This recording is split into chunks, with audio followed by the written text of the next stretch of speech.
I've come across several videos on YouTube decoding David Bowie's Blackstar. However, I haven't seen any videos out there that get to the heart of what this video is truly about. So I was compelled to make my own video and explain what I have seen through spiritual eyes. Here are my pieces of the puzzle. People have been wondering if Blackstar is a warning by Bowie about something to come, notably Nibiru, Planet X. I don't believe any of this is a warning at all, but an announcement, a herald of the new age to come, the fifth age, the beast system. The main theme of this video is about apotheosis, the Luciferian doctrine of men to become gods within this beast system.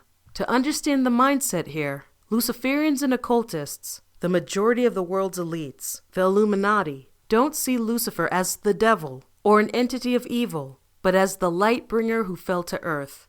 To them, he is actually the good guy in the Bible story of creation and the fall of man. To them, Lucifer was merely trying to give knowledge to man and elevate our status, which was denied to us by our God. And for that, they have been seeking Lucifer to achieve godhood ever since. Blackstar, the title of the song, is an alternate name for the planet Saturn, which is worshipped by occultists because of its association with Satan.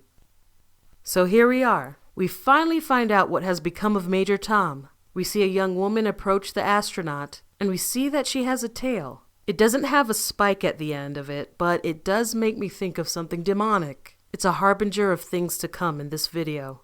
She opens up his helmet, and it reveals his skull adorned in jewels, meaning that he has achieved godhood. His remains ending up on this strange planet alludes to the ancient astronaut theory, where aliens came to Earth long ago and were worshipped as gods.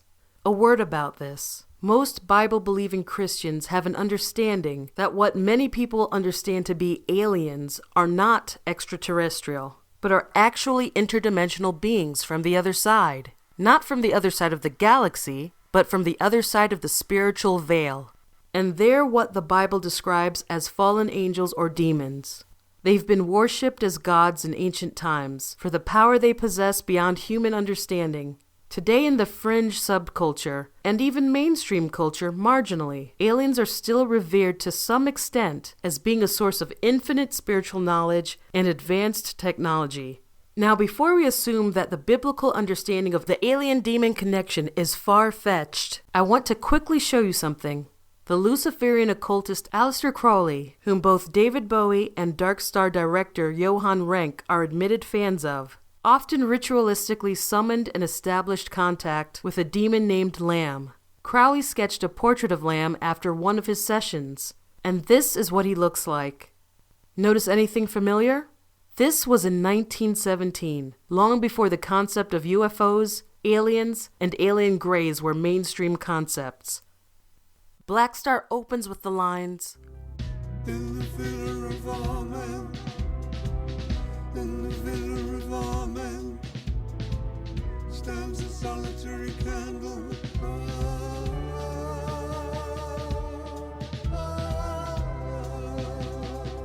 In the center of it all, in the center of it all, you are mine."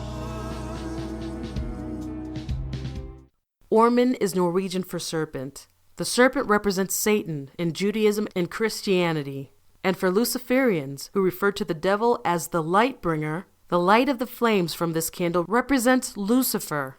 So we have a candle flame in the house of the serpent, Lucifer within the house of the devil. It doesn't get any simpler than that. This is the hook that is chanted repeatedly throughout the song in a Gregorian fashion, creating a desired hypnotic effect. We have to ask, why does this village have this candle perpetually lit in this sacred space? Could it be that they are prayerfully waiting for the arrival of someone for whom this candle represents?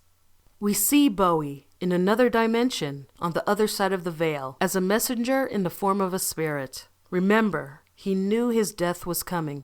There are two men and a woman trembling, enraptured by the unholy spirit in connection with the coming beast.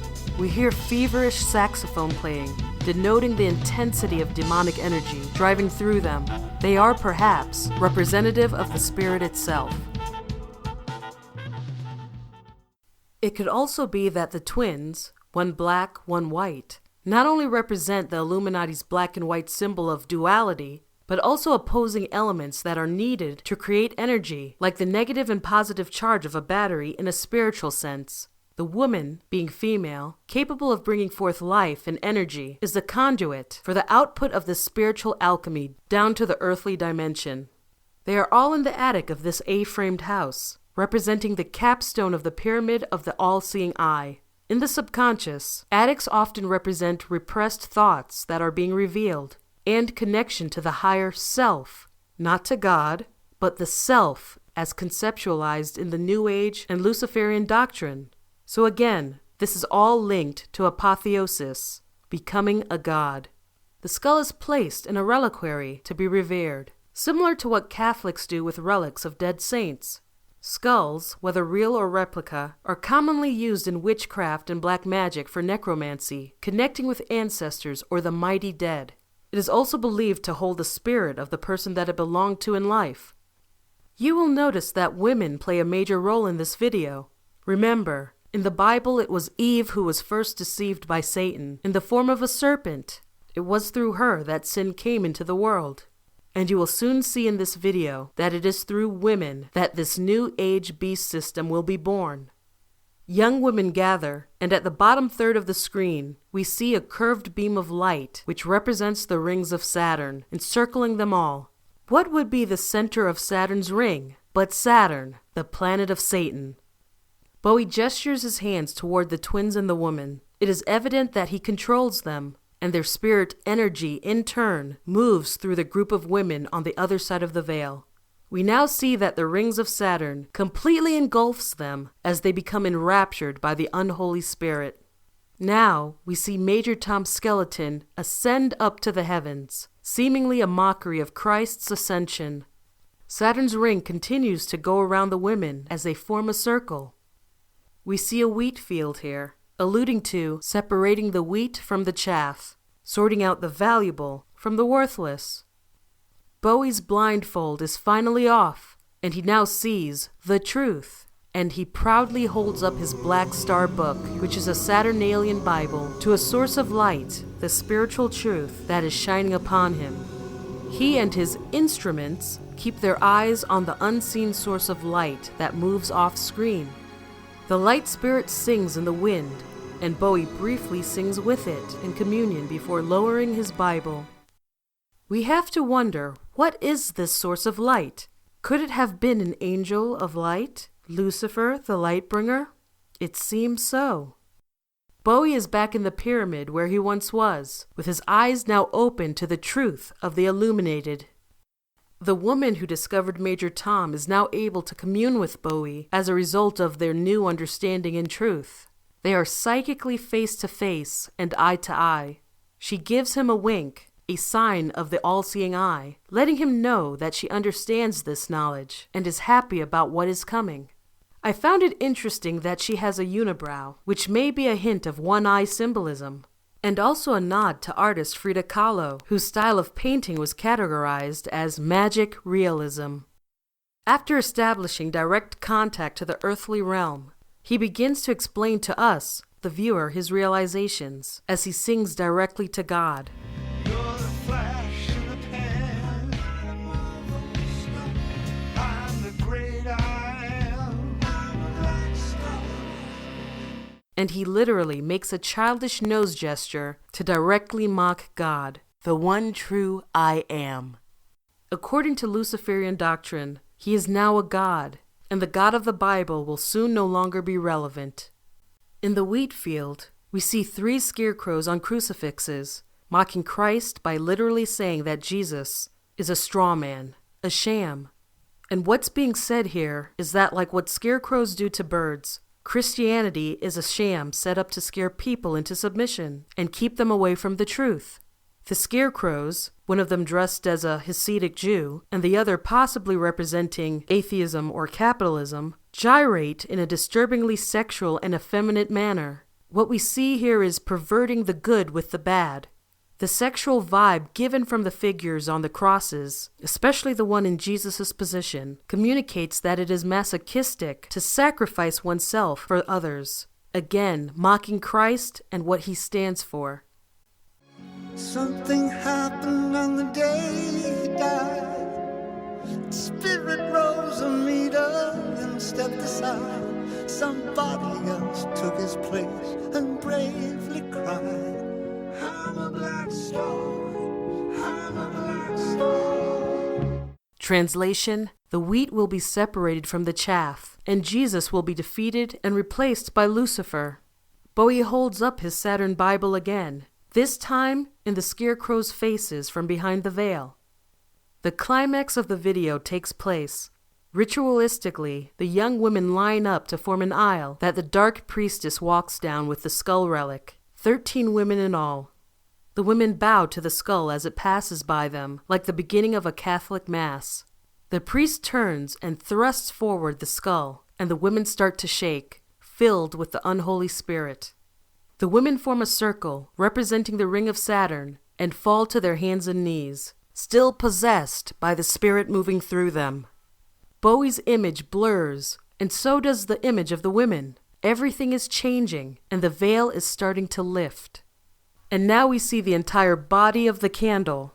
The wax accumulated is piled high, and now we understand that this prophecy took a long time to be fulfilled. What does this accumulation of wax look like to you? To me, it almost looks like a figure of an angel, and we don't have to ask which one. Pay close attention to what we see right after this image. I'm surprised no one has picked up on this in any of the videos I've seen, because it's right here in your face, and it's the reason why I had to make this video.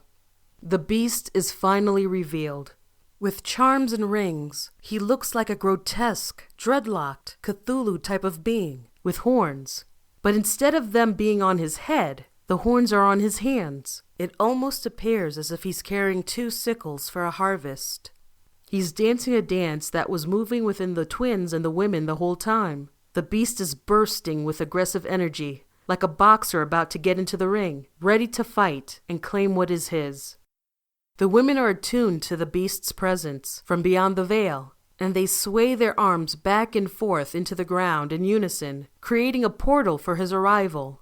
Anyone wanting to look at this scene in more primitive symbolic terms, the circle represents the womb from which something will be brought forth. It's self-explanatory why only women are carrying out this ritual. It's that energy from the feminine creative power needed to bring this thing through.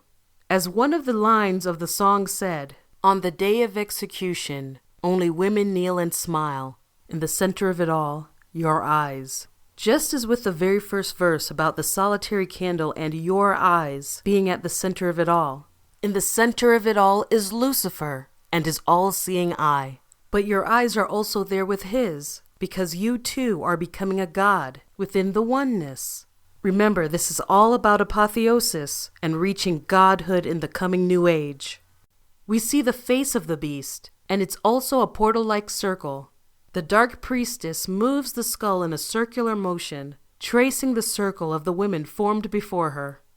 One of the women comes forward to have her body used as an altar for the skull. The contact represents a sexual magic ritual, often used by Crowley. When this symbolically sexual act is established, and the skull is placed on the woman's back, the beast finally breaks through to the veil into our realm, our dimension. The new age is born.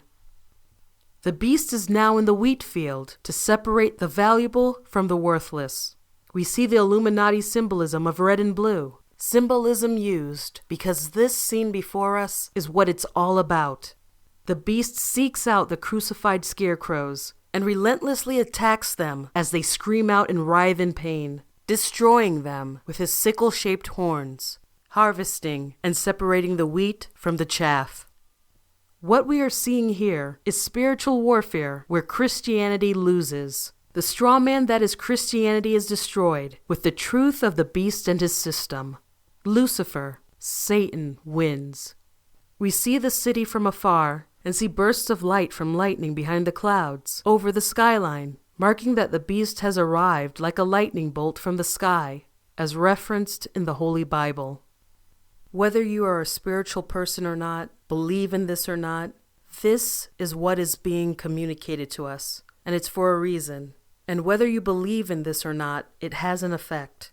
For instance, if you look at the comments section of the Blackstar videos page, or wherever this video is discussed, you'll see that there are many people, especially Christians, who commented that this video made them feel sick, uneasy, or creeped out, though they're not quite sure why. Well, it's for a reason, because it is a ritual and an omen of very bad things to come. The message is so strong, even people with minimal spiritual discernment or sensitivity are receiving it on a deep level. This is the desired effect. The large number of people far and wide watching this video brings forth the desired amount of negative energy desired for their purposes. Now that's some powerful witchcraft. Also, I have a hunch that most of the people who felt sick or disturbed watching this video were watching this alone and are more likely to be women. Please let me know your thoughts and any other interpretations you may have in the comments below. I want to remind everyone who has an understanding of things to come that we are not to have a spirit of fear, because in all this darkness that surrounds us, there is hope in Christ. Humble yourself and turn to Jesus Christ if you haven't done so already. By being in relationship with Jesus, you will be eternally covered and protected by Him, no matter what happens to you in this life. We wrestle not against flesh and blood, but against principalities, against powers, against the rulers of darkness of this world, against spiritual wickedness in high places. Jesus will be your only protection through all of this. We are living in interesting times, and because of that, let's keep each other in prayer.